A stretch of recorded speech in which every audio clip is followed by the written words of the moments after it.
감사합니다. 어느 집사님이 한동안 새벽기도를 안 나가다가 너무 힘든 일이 있어서 오랜만에 새벽기도에 나갔습니다. 그리고 큰 은혜를 받았습니다. 마음이 따뜻해지고 눈물이 났습니다. 새벽기도가 참 좋은 것이구나. 꼭 나가야 되겠다. 그래 결심을 하고 나오다가 이렇게 보니까 김 장로님이 안 보이는 겁니다. 또 박 장로님도 안 보이고 또 이 장로님도 안 보이는 겁니다. 장로님들이 새벽기도를 안 나오네 하고 마음이 좀 슬슬 이렇게 불편해지기 시작했습니다. 또 자세히 보니까 또 교회 신앙 좋다고 소문이 난 김 권사님도 안 보이고 이 권사님도 안 보였습니다. 신앙이 좋다고 하더만 새벽기도도 안 나오고 다 말로만 신앙이구만. 그 속에서 화가 치어 올라오기 시작했습니다. 하늘에서 갑자기 음성이 들렸습니다. 하나님께서 이렇게 말씀하셨습니다. 너 내일부터 새벽기도 나오지 마라. 물론 유머입니다. 하나님께서 기도하라 나오지 마라 이렇게 하실 분은 아니죠. 근데 우리가 기도라는 것이 잘못하면 이렇게 얼마나 쉽게 어긋날 수 있는가 하는 것을 보여주는 것이죠. 기도는 신앙생활에서 정말 중요한 것입니다. 그러나 우리는 기도를 종종 오해합니다. 또 때로는 기도를 하면서 더 큰 죄를 짓기도 합니다. 정죄하고 비교하고 교만의 자리에서 만약에 기도를 드리고 있다면 차라리 하지 않는 것이 낫다. 교회 나오지 마라. 기도하지 마라. 그런 말입니다. 오늘 우리가 읽었던 본문은 기도란 무엇인가? 또 기도는 누구와 하는 것인가? 과연 기도는 그냥 혼자 하는 것인가? 혼자 기도할 수 있는가? 하는 것을 우리에게 말씀해 줍니다. 26절 이렇게 말씀합니다. 이와 같이 성령도 우리의 연약함을 도우시나니. 연약함. 기도라는 것은 우리의 연약함에서부터 시작된다. 여러분, 이 연약함이다 하는 것은 힘이 없다, 약하다, 스스로 감당할 능력이 없다. 그런 어떤 육체적인 그런 약함 넘어서 인간의 근본적인 한계를 이야기하는 것입니다. 영적으로, 도덕적으로 이런 모든 면에서 우리가 무력한 존재다 하는 것을 가르쳐주고 있습니다. 여러분, 우리가 연약하다, 여기서부터 우리는 기도가 시작된다라고 할 수 있습니다. 그럼 우리는 왜 이렇게 연약합니까? 왜 이렇게 우리는 아무것도 할 수 없는 존재일까요? 에베소 2장 1절 이렇게 말합니다. 허물과 죄로 죽었던 우리다. 죽었으니까 아무것도 할 수 없는 것이죠. 로마서 7장 18절 24절은 이렇게 말합니다. 원함은 내게 있으나 선을 행할 것은 없노라. 오라 나는 공고한 사람이로다. 이 사망의 몸에서 누가 나를 건져내랴. 죽어버렸고 공고한 것이죠. 선을 행할 수 있는 능력이 전혀 없다. 그래서 우리의 삶은 실제적으로는 현실의 삶 속에서는 늘 고난이 있습니다. 8장 18 로마서 8장 18 이렇게 말하죠. 생각하건대 현재의 고난은, 지금 우리는 고난스러운 삶을 산다. 고난과 탄식과 어떤 면에서 참 공고한 인생을 사는 것이 우리다. 왜 그러느냐? 어떻습니까? 여러분, 세상 사는 것이 쉽지 않죠. 그죠? 질병에, 아픔에, 관계의 깨어짐에, 물질적인 부족에 우리 육체가 또 늙어가지 않습니까? 이런 우리의 삶을 보면 우리 인생이 이렇게 쉽지는 않다, 어렵다. 그럼 왜 그럴까? 왜 그럼 우리 인생이 이렇게 힘든가? 왜 이렇게 고난스럽고 우리는 연약하다라고 고백할 수밖에 없는가? 그것을 성경은 그 뿌리를 죄라고 얘기하죠. 죄. 죄라는 것은 단순한 도덕적이고 윤리적인 그런 차원을 얘기하는 것이 아닙니다. 죄는 우리의 몸을 바르게 사용하지 못하게 합니다. 식탐으로 먹는 음식을 제대로 못 먹습니다. 게으르죠. 또 잘못된 습관이 우리 몸에 배어 있습니다. 그래서 우리는 여러 가지 아픔들이 옵니다. 질병이 오는 것이죠. 죄는 우리의 마음을 바르게 품지 못하게 합니다. 늘 걱정하고 염려하고 시기하고 질투합니다. 마음이 괴롭죠. 잠이 오지 않습니다. 죄는 다른 사람을 또 바르게 보지 못하게 합니다. 다른 사람을 도구로 보고 거짓과 사기로 다툼과 전쟁이 끊임이 없습니다. 죄는 하나님보다 나를 앞서기 때문에 또 하나님을 바르게 알지 못합니다. 우상을 섬기기에 진리의 바른 삶을 살지 못합니다. 죄는 그래서 우리는 죄라는 것이 나를 먼저 잘 못 보게 하죠. 뭘 원하는지, 뭐가 정말 좋은 것인지, 뭐가 정말 복된 삶인지를 잘 모르는 것이죠. 그렇죠? 예. 내가 그냥 복된 정말 행복한 삶을 살고 싶다 그러는데 우리 자녀들이 잘 됐으면 좋겠다, 이렇게 복된 행복한 인생을 살았으면 좋겠다. 그런데 우리는 우리의 고집과 아집과 욕심과 이런 것으로 어떤 면에서 서로를 아프게 할 때가 참 많죠. 또 하나님도 바라보지 못합니다. 그래서 진정한 복된 삶이 뭔지 모르는 것이죠. 그래서 우리의 인생을 돌아보면 이 죄라는 것이 나를 움켜잡고 있고, 그래서 그 죄라는 것을 통해서 우리는 우리 인생이 참 고난하고 힘들고 괴롭습니다. 특별히 그리스도인들은 어떤 면에서는 믿지 않는 사람들보다 훨씬 모순된, 그리고 우리 스스로가 얼마나 연약한 존재라는 것을 확신하며 살 수밖에 없습니다. 기안 84라는 웹툰 작가가 있습니다. 아시는 분은 아실 거라고 생각하는데 이 사람 참 독특하게 삽니다. 84년생입니다. 옷 한 벌 입고 막 하루 종일 살고 며칠씩 살고, 옷 한 벌 입고 뭐 전 세계를 여행하기도 하고, 아무 데서나 자고 아무거나 먹고 뭐 이런 삶을 사는 사람입니다. 참 독특하니까 이제 텔레비에 나와서 여러 가지 이제 예능 프로그램을 하고 있습니다. 이 친구는 이제 웹툰을 이제 인터넷에서 이제 만화를 올리는 친구니까 이제 미대 출신입니다. 그래서 이제 그림을 그려서 전시회를 했습니다. 근데 이 친구가 했던 그 전시의 제목이 뭐냐면 풀소유라는 것입니다. 풀소유. 모든 걸 다 갖고 싶다. 이게 22년이니까 이 친구가 지금 38살 때 전시회를 했던 제목입니다. 근데 왜 이 제목을 붙였는가? 자신은 옷도 잘 안 사고 잘 안 입고 집도 아무 데나 사고 차도 없이 살지만 실제로는 모든 걸 갖고 싶은 욕망이 있었다는 겁니다. 그래서 뭐 자기는 차도 갖고 싶고 사실은 좋은 아파트에 살고 싶고 좋은 음식도 먹고 싶고 편안하게 살고 싶은 욕망이 있다는 것입니다. 그런데 뭐까지 이 친구는 갖고 싶으냐? 무소유까지 갖고 싶다. 무소유까지. 아무것도 안 갖는 그 인상, 그 법정 스님이 옛날에 얘기했던 무소유, 참 사람들 멋지게 보이는 그 아무것도 없지만 자유롭게 사는 그 무소유까지 갖고 싶다.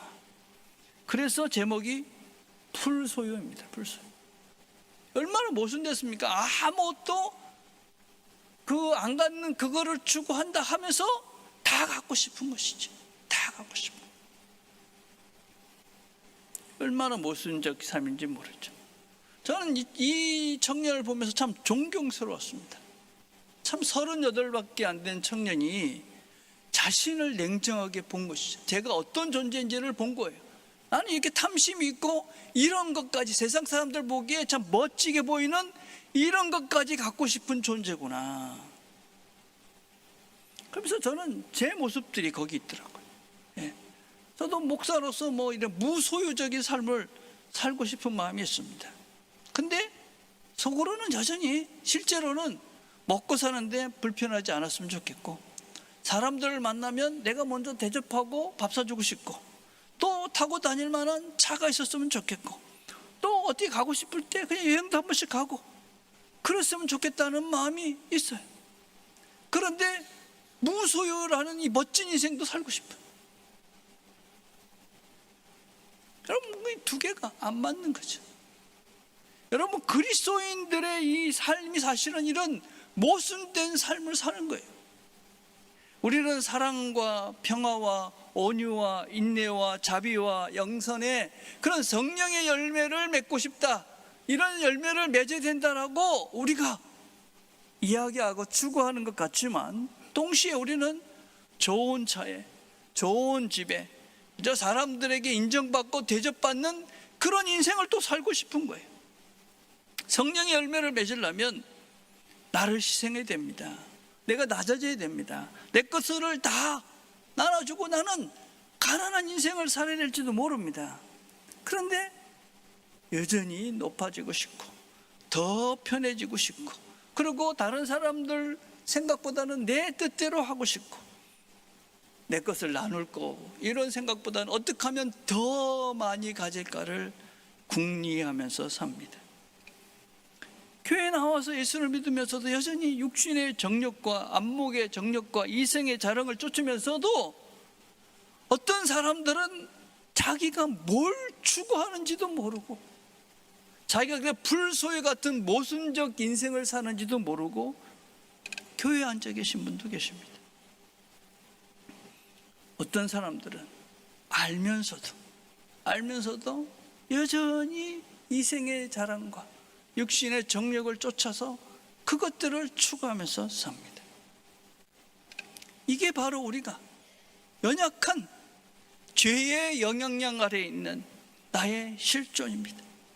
죄의 무게 앞에 어쩔 수 없이 신음하고 나의 욕구와 욕망을 절제하지 못해서 여전히 그 욕망 덩어리에 눌려 사는 존재, 그게 나다. 그리고 우리는 그것을 달라고 기도합니다. 우리의 기도의 전부가 무엇입니까? 무엇을 위해서 기도하십니까? 무엇을 위해서? 우리의 바른 기도의 시작이 어디냐? 우리는 기도할 수도 없는, 바른 기도도 할 수 없는 연약한 존재다. 그런 우리를 성령께서는 도우십니다. 이와 같이 성령도 우리의 연약함을 도우시나니 우리는 마땅히 기도할 바를 알지 못하나 오직 성령이 말할 수 없는 탄식으로 우리를 위하여 친히 간구하시느니라. 성령님께서 우리를 도우신다. 이 도우신다라는 말은 세 가지 단어가 합해진 말입니다. 함께라는 말과 또 옆에 반대편이라는 말, 그리고 붙잡아준다, 들어올린다, 이 세 가지 말이 합해진 거예요. 그러니까 함께 저쪽 편에서 이것을 들어준다, 그런 의미죠. 이것은 단순하게 뭔가 이렇게 조금 거들어준다 이런 차원이 아닙니다. 반대편에 서서 내 짐을 그냥 다 들어준다, 그런 의미입니다. 우리의 연약함을 하나님께서 아시고 그 짐을 대신 들어주신다 하는 것입니다. 성령 하나님께서는 우리의 인생을 대신 살아주기 위해서 오신 분이 아닙니다. 우리의 인생을 성령께서 우리 안에 계시면서 너 대신 내가 살아줄게, 그런 분이 아니라는 것입니다. 성령께서는 우리 안에 들어오셔서 우리의 삶을 함께 살아가시는 분이 성령님입니다. 여러분, 이게 우리한테 얼마나 중요한지 잘 이해를 하셔야 됩니다. 우리의 삶이 올바르고 정말 성령의 뜻대로 살려면 함께 계신 그 하나님에게 얼마나 우리가 의지하고 도움을 청하고 그분께 맡기느냐 하는 것이 우리의 삶이 정말 하나님 원하시는 아름다운 인생이 될 것인지, 아니면 내 욕망과 욕구를 따라 사는 인생이 될 것인지를 결정하는 것인지. 우리의 짐을 지고 가신다. 근데 그분은 어떤 분이냐? 헬린 아윤 이런 말을 했습니다. 우리가 기도할 수 없을 때에도 하나님의 영은 우리 안에서 신음하신다. 오직 성령이 말할 수 없는 탄식으로 우리를 위하여 친히 간구하시느니라. 여러분, 이 탄식이라는 말은 그냥 안 됐다 이게 아닌 것입니다. 우리 영혼 깊은 곳에서 어떻게 표현할 수 없는 그런 깊은 곳에서 나오는 신음입니다. 신음. 어떻게? 근데 그 앞에 붙은 단어가 더 굉장하다는 겁니다. 뭐라고 되어 있냐? 말로 표현될 수 없는, 말할 수 없는 탄식으로. 그 말할 수 없다는 것은 사람이 표현할 수 없는 그런 의미입니다. 그러니까 하나님께서, 성령께서 우리 안에서 탄식하시면서 기도하시는데 사람이 표현할 수 없을 만큼의 그런 강렬한 마음으로, 우리가 어떻게 점점 증량할 수 없는 그런 간절한 마음으로 우리를 위해서 기도하신다. 로마서에는 잘 보시면 이 탄식이라는 말이 3번이 나옵니다. 22절에 보면 피조물들이 탄식한다 하는 말이 나옵니다. 피조물이 다 이제까지 함께 탄식하며 함께 고통을 받고 있다, 이렇게 기록합니다. 피조세계, 하나님 만드신 이 피조세계 전체가 허무 속에서 신음하고 있다는 의미입니다. 두 번째는 성도의 탄식이 나옵니다. 23절에 보면 성령의 처음 익은 열매를 받은 우리도 속으로 탄식한다. 여러분, 구원받은 우리가 탄식합니다. 탄식하죠. 왜 탄식합니까? 우리는 하나님의 자녀인데, 구원을 받았는데도 여전히 고난과 질병과 삶의 문제들 때문에 연약한 우리 존재를 보면서 탄식할 수밖에 없습니다. 세 번째는 성령의 탄식입니다. 세상의 언어로 표현할 수 없는 하나님의, 그 성령 하나님의 간절한 신음입니다. 근데 여러분, 이 성령의 탄식은 단순한 우리의 마음의 고통을 안다는 차원이 아니라 우리와 함께하며 우리의 마음, 그것보다 더 깊은 마음으로 우리의 마음을 아시고 기도하신다는 하나님의 탄식입니다.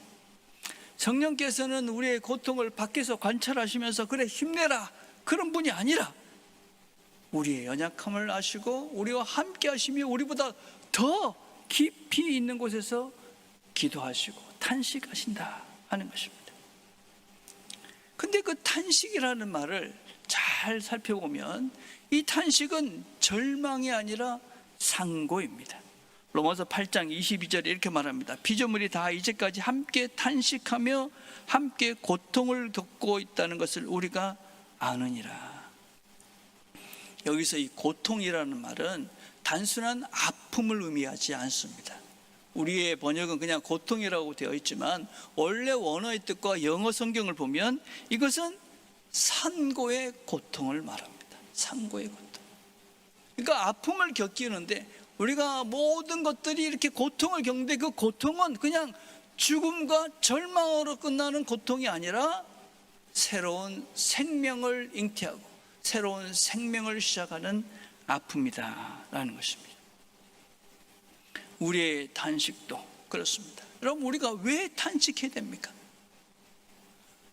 성령이 우리 안에 계시면서 하나님의 뜻을 알고 구원받은 백성들이 왜 탄식을 합니까?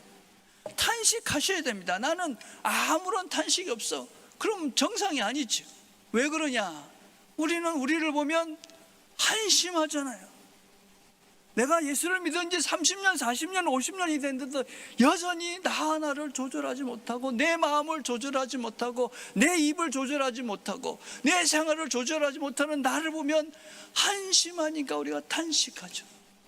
그 탄식이 다행인 것이죠. 탄식이 가능한 것이죠. 가능성인 것이죠. 그래서 여러분, 로안 윌리엄스라는 분은 이런 말을 했습니다. 부활은 고난을 우회하지 않습니다. 우회하지 않습니다. 부활은 십자가를 통과합니다. 신음하는 피조물 한가운데서 하나님은 새 창조를 빚으십니다. 새 창조를 빚으십니다. 성령께서 우리의 삶들 속에서 그런 고난, 힘듦, 이런 아픔들, 이런 것들 속에서 하나님께서 간절히 탄식하시면서 어떻게 되느냐? 우리는 그 고난이라는 십자가를 통해서 새로운 부활의 새로운 창조물로 거듭나신다 하는 것입니다. 여러분, 그래서 고난은 단순한 고난이 아닌 것입니다. 우리 그리스도인들에게서 고난이라는 것은 어떤 의미로 받아들여야 되는 것이냐면 이 고난을 통해서 하나님께서는 십자가를 통과하여 부활로 되는 새로운 생명의 상고다. 새로운 생명의 시작이다. 그럼 그 자리로 가기 위해서 우리는 성령님의 도우심을 구해야 됩니다. 기도는 그래서 혼자 하는 것이 아닙니다. 성령님, 나와 함께 하시며 내 안에 계시는 그분을 우리가 인정하고 그분께 우리가 우리의 짐을 대신 지시고 더 간절히 기도하시는 그분께 우리의 기도를, 우리의 삶을 맡기고 그분께 함께 도움을 요청하며 그분과 함께 하는 것입니다. 문제는 무엇입니까, 여러분? 문제는 무엇이냐? 그분께 도움을 청하지 않는 것입니다. 기도하지 않는 것입니다. 여러분, 기도하지 않는다 하는 것은 작은 문제가 아닙니다. 한번 진지하게, 여러분 한번 물어보십시오. 기도하지 않는다. 나는 정말 예수를 믿고 의지하는 사람인가? 기도하지 않는다는 것은 여전히 도움이 필요하지 않고 내 힘으로, 내 능력으로 살아갈 수 있다라는 내 삶의 실제입니다, 여러분. 기도하지 않는다. 내 힘으로 살겠다. 나는 연약한 존재가 아니다. 내 뜻대로 살면서 내가 원하는 것을 쟁취하며 살겠다. 그게 실제가 무엇이냐? 기도하지 않는 것입니다. 기도하지 않는다. 내가 예수를 정말 믿는가? 본질적인 질문을 해보셔야 됩니다. 여러분, 기도라는 것이 무엇이냐? 신앙이라는 것은 내 뜻대로, 내 마음대로 살지 않겠습니다. 나는 연약한 존재이기에 내 뜻대로 살면 망할 수밖에 없는 존재인 것을 알기에 내 뜻대로가 아니라 하나님의 뜻대로 살겠습니다. 하나님께서 힘을 주셔야 그 하나님의 뜻대로 살 수 있습니다. 그게 신앙입니다. 예수를 믿는 것이죠. 또 다른 문제는 무엇이냐면 기도를 한다 하면서도 여전히 내가 합니다. 내 방식대로 하는 것이죠. 내가 원하는 것을 얻어내려고 합니다. 기도는 무엇이냐? 팀 캐럴은 이런 말을 했습니다. 기도는 하나님을 내 뜻에 맞추는 일이 아니라 나를 하나님의 뜻에 맞춰가는 일이다. 여러분들이 정말 회심했는지 안 했는지를 어떻게 구분해 보면 아실 수 있냐면, 내가 회심했다 그러면 하나님의 뜻이 있고 내 뜻이 있는데 나는 하나님의 뜻대로 살고 싶어. 회심한 분입니다. 근데 여전히 나는 내 욕망과 내 욕구를 추구하면서 내가 원하는 것을 추구하며 살고 싶어. 아직까지 회심하지 않으신 겁니다. 예수를 온전히 믿지 않는 것입니다. 우리는 철저하게 무엇이냐? 내 뜻을 하나님의 뜻에 맞춰가는 존재지, 하나님을 내 뜻에 맞게 끌어당겨서 내가 원하는 것을 쟁취하려고 사는 존재들이 아닙니다. 성령께서는 어떻게 기도하시는가? 8장 27절 이렇게 말합니다. 마음을 살피시는 이가 성령의 생각을 아시나니 이는 성령이 하나님의 뜻대로 성들을 위하여 간구하심이니라. 이걸 좀 풀어서 보면 이렇게 읽을 수 있습니다.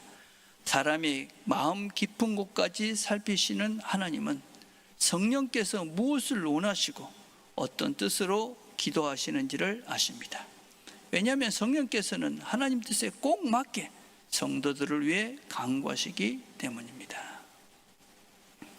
성령님은 하나님께서 원하시는 나에게 가장 필요하고 적절한 그런 기도를 우리 성령님께서 지금 탄식하시면서 기도하고 있다.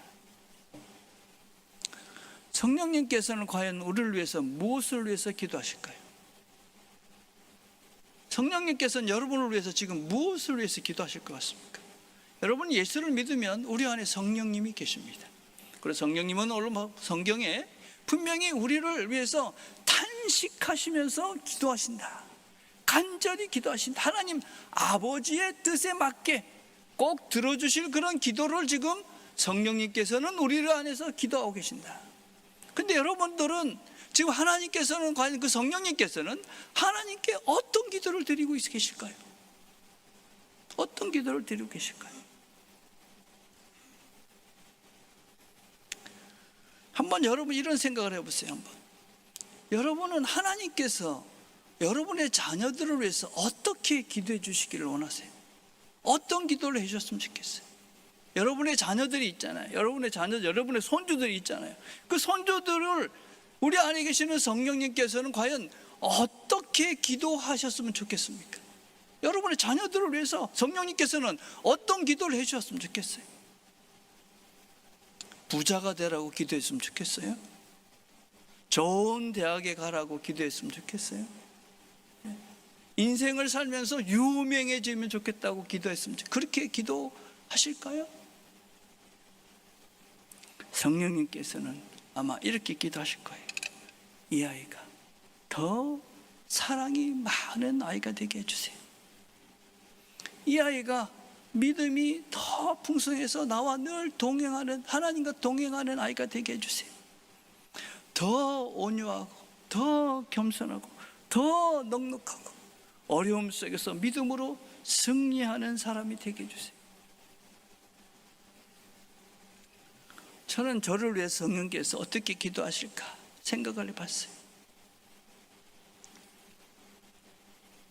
아마 믿음이 없어서 용기를 내지 못하는 저를 보시고 하나님께서 이 김명희라는 존재, 하나님을 신뢰할 수 있는 믿음을 주세요.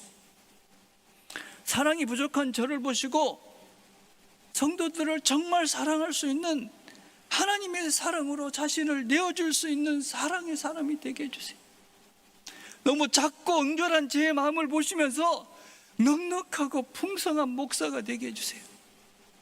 부드럽지 못한 저를 보시고 온유한 사람이 되게 해주세요. 그렇게 성령께서 저를 위해서 기도하실 것 같아요. 성령님께서는 우리를 위해서 탄식하시며 기도하십니다. 탄식하시며. 그러면서 그분께서 원하시는 최종적인 목적지가 뭐냐? 하나님이 미리 아신 자들 또한 그 아들의 형상을 본받게 하기 위하여. 성령님께서 우리를 위해서 탄식하시면서 기도하시는 그것이 무엇이냐? 그리스도의 형상을 빚어가시는 그 일을 위해서 성령님께서는 기도하시는 거죠. 성령님께서는, 우리 안에 계시는 그분께서는 하나님의 뜻대로, 하나님의 뜻대로 저를 위해서, 여러분들을 위해서 간절히 간구하고 계십니다. 여러분, 기도라는 것은 내 욕망을 하나님께 올려보내는 것이 아닙니다. 성령님께서 간절히 기도하고 계시는 그 기도에 내 기도를, 내 마음을 포기하는 것입니다. 내 욕망과 욕구를 올려서 그냥 하나님이 내 뜻을 이루어주세요, 그것이 아니라 내 안에 계셔서 하나님께 간절히 기도하고 계시는, 탄식하며 기도하고 계시는 그 성령님의 기도에 내 기도를 놓고 내 마음을 얻는 것. 기도는 나 혼자 하는 것이 아닙니다. 우리 안에 계시는 성령님과 함께 하시는 것입니다. 여러분, 우리는 그 안에서 나를 위해서 간절히 간구하시는 그 성령님의 음성을 따라 간구하셔야 됩니다. 그럼 우리의 기도가 서툴고 미약해도 괜찮습니다. 내 능력이 아니죠.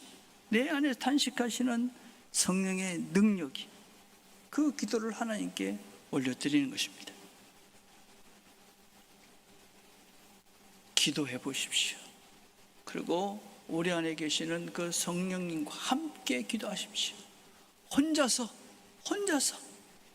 그냥 무엇을 간구하는지도 모르는 그런 기도가 아니라 우리 안에서 나를 위해서 간절히 간구하고 계시는 그 성령님의 음성을 들으시면서 그 성령님의 뜻을, 하나님의 뜻을 간구하시면서, 그러시면서 기도하십시오. 그리고 기도하시면서 이야기하십시오. 성령님 도와주십시오. 도와주십시오. 그러면 성령님께서 우리를 위해서 간절히 탄식하며 기도하고 계시는 그 성령님을 우리가 만나게 될 것입니다.